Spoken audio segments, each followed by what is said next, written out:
Okay, so today I just want to go over the other matrix functions from we had last time, because last time I went over the matrix multiplication function regarding for the use of creating standard deviation for a portfolio. But there are some other built-in matrix functions that we can use. One important one that's not actually built into Excel is the ability to develop cofactor matrices and to calculate minors. Although arguably we can use the determinant function perhaps to calculate our minors as well. So let's kind of go through that. But again, last time I went through matrix multiplication. Again, this is just multiplying two matrices. So again, we go iteratively through the columns per row to multiply by the rows per column in the second matrix. So that's matrix multiplication. And then over transpose as well, which is just switching our row elements to columns and vice versa.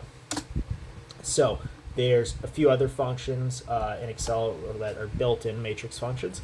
One is MINVERSE, so getting the inverse of your matrix. One is MDETERM, which returns the determinant.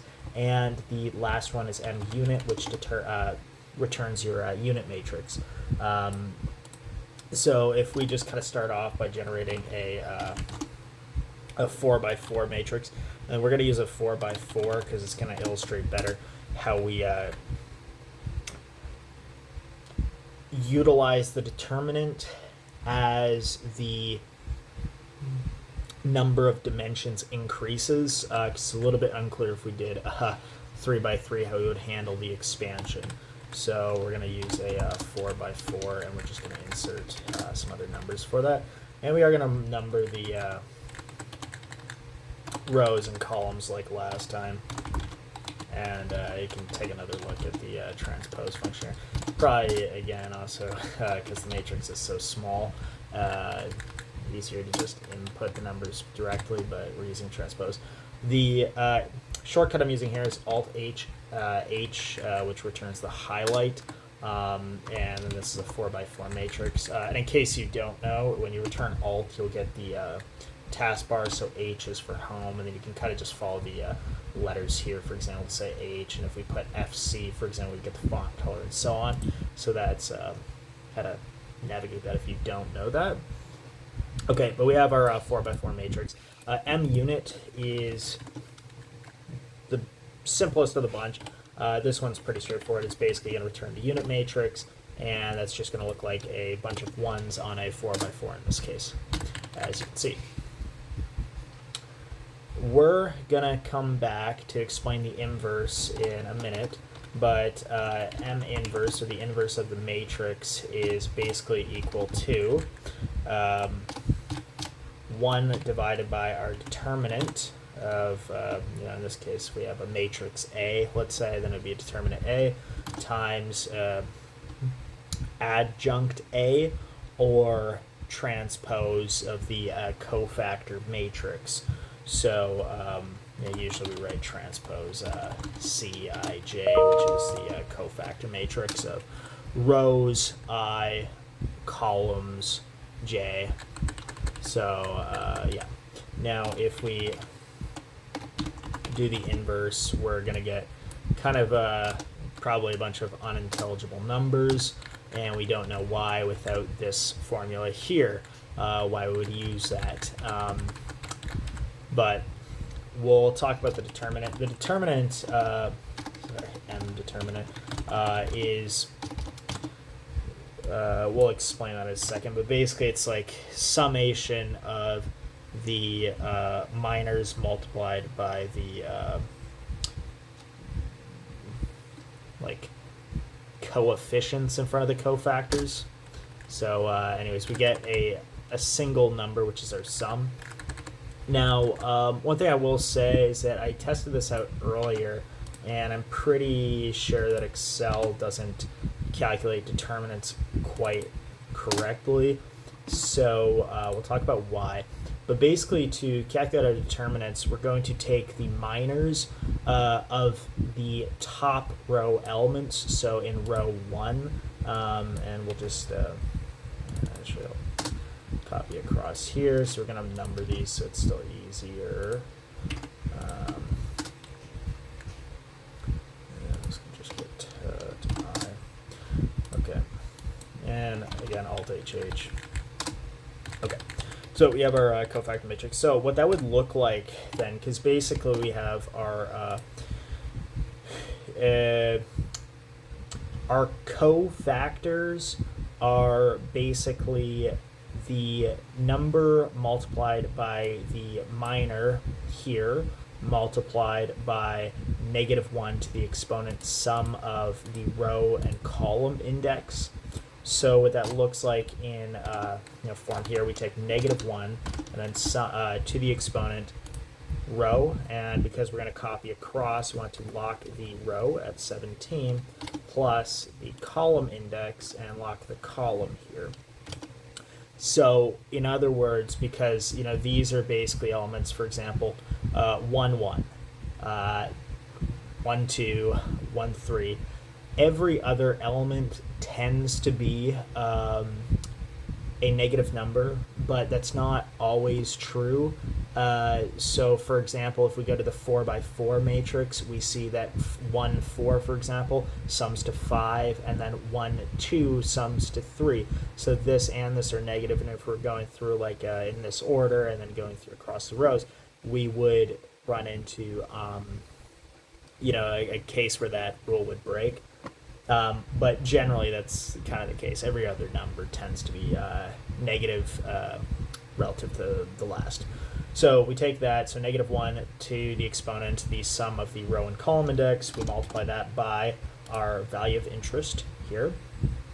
Now, what a minor is we basically take the determinant of that single element, or of like an adjacent element, adjacent matrix. Take the determinant of elements in the adjacent matrix that excludes the columns and rows that the value of interest, or what we're looking at, is a part of. So 5 here, for example, is a part of row 1 and column 1. So we would be looking at the elements of 2 and 3, or like in rows 2 and rows 3, and columns 2 and columns 3. So taking the minor here. So what that means is we take the products of the elements along the diagonals and subtract their products, or find the difference between the products. So that looks like, for example, 10 times 15 minus 11 times 14. For example, that's going to be our minor for element A11. So that'll give us our cofactor for A11. Now, if we work down, so again, we take, we can, I'll copy this across, but we know that this one is going to be -1 because the 3 is an odd number, so we would just end up with negative. This element is correct, and now these elements are incorrect. So how would this look? Well, again, we're taking the elements of rows and columns that are not holding the item of interest. So in this case, 1, 2, or element A12. So we would take 9 and 15 and subtract 11 times 13, like so. And then last one, again, same sort of formula, right? We take elements 9 times 14 and subtract 10 times 13. Okay, like so. Okay, so we get this, and then we're going to sum this, and obviously, so the summation of those cofactors are our determinant, and you see this is clearly 0, and this is where Excel gets this wrong. And first because I tried recording this video earlier and I thought I was making a mistake somehow, but I double checked all the math, and I'm definitely right about this, which means Excel's wrong. This is clearly 0. And it's probably got something to do with the bit size, but I don't really know. So, one thing that's worth mentioning is that as we go down, so for example, the way that the determinant works for a 4x4 matrix is we want to work down to where we're just dealing with 2x2 minors for our cofactors. So we would take, for example, element 1 and create a matrix of, or the minor for, in this case, of that element is going to be this 3x3 matrix, and then we would solve for the determinant of this 3x3 matrix rather than trying to say multiply 6x11 by 16 blah blah blah, and then we would go through this section in the same way that we went through here, where we take this element times 11 times 16 minus 12 times 15, and then go through each of these row elements in that way. So now, in this case, we could use the determinant to calculate each of these values, right? So, for example, for 1, we have this. And again, in the same way, we're just going to take the sum, right? Multiply by, -1 to the, sum of the exponents of, to the exponent of the sum of our row and column indexes, right? So here, for example, we'd have negative times, and that was a 1, so it doesn't matter, times MDETERMINANT of a array like so. And actually, I don't know if this will work. No, it doesn't work. Like that? No. Okay. All right, so I will have to take this then and do it like so. But we can't do it like that. So, okay, so I can copy this then. And then copy down here. Okay, and then find the determinant here. Yeah, because I never actually do it like this. Nobody does it like this. So that's how you do it like this. And then you take this. Anyway, so we'll actually go through it like this, just because we want to. Maybe this will work. No, it doesn't work. Okay. Anyways, I try to find ways to speed up this part of the process.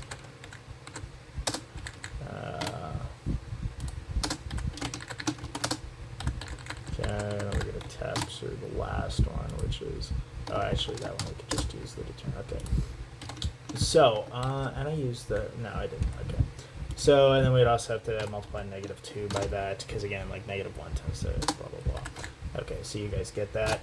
Okay, and then here would just be a 3 times MDETERM. Then we take our second matrix here.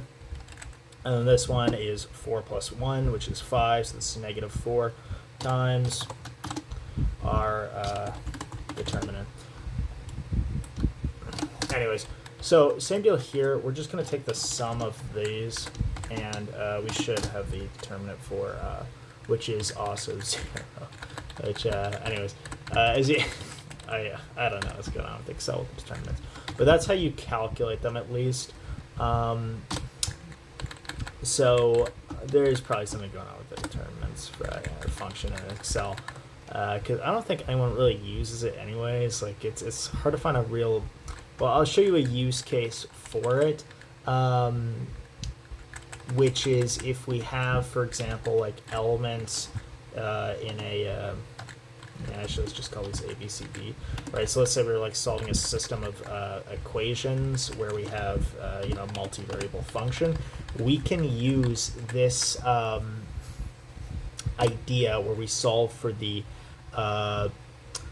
values of the matrices by inserting the result into the respective column.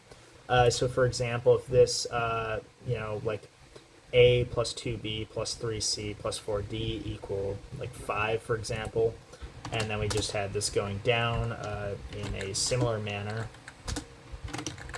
So these are the results of each of the equations.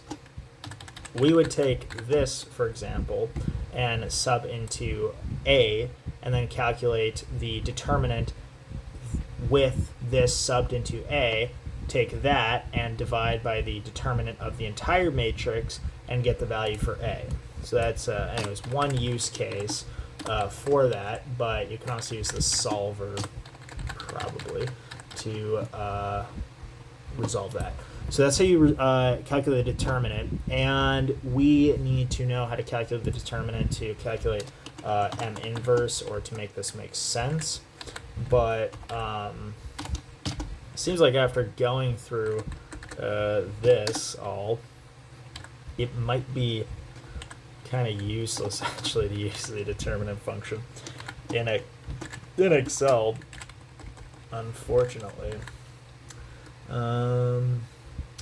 It's also worth knowing if the determinant function will return the probably wouldn't return the minor. What would that be? So what's the minor here? 150 minus 154. So yeah, actually that does return the minor. So yeah, -4. Okay, cool, great. So I guess another way to write this out then would be, if we take these and we copy and paste this down, and we just edit this. So this is one up. Let's take this. Actually, maybe we'll calculate the. No, because then I'll have to. Okay, we're just gonna recalculate the determinant this way. So again, we take our minor here, and actually I would still have to. Okay, I'm not gonna do this, but you can see because then I'll have to copy and paste these like we did in the last segment. As you can see, how this lines up. So math is mathing, of course. So that's probably how you should do it, because I don't know, for some reason the determinant function is not properly computing the value of what's obviously 0 here, and then the same thing for the determinant. So there are some other useful matrix operations that are not built in. So one of which is calculating the entire cofactor matrix, not just the determinant. It's probably not possible to calculate a Jacobian for like variables in Excel, but maybe I'm wrong. I will give that some more thought. So I would like to go over a function for creating a cofactor matrix for just a matrix of ij proportions, but because there is no built-in function, we need to go through a lambda function for that, and it's kind of lengthy. Same thing if we used VBA, but the lambda function is going to be simpler in this case, so I'll probably make another video on that if that's at all useful. Okay, I just hope you found that helpful. You can share this video all over the place to everyone who's going to be excited to see it. That'd be awesome. Okay, bye.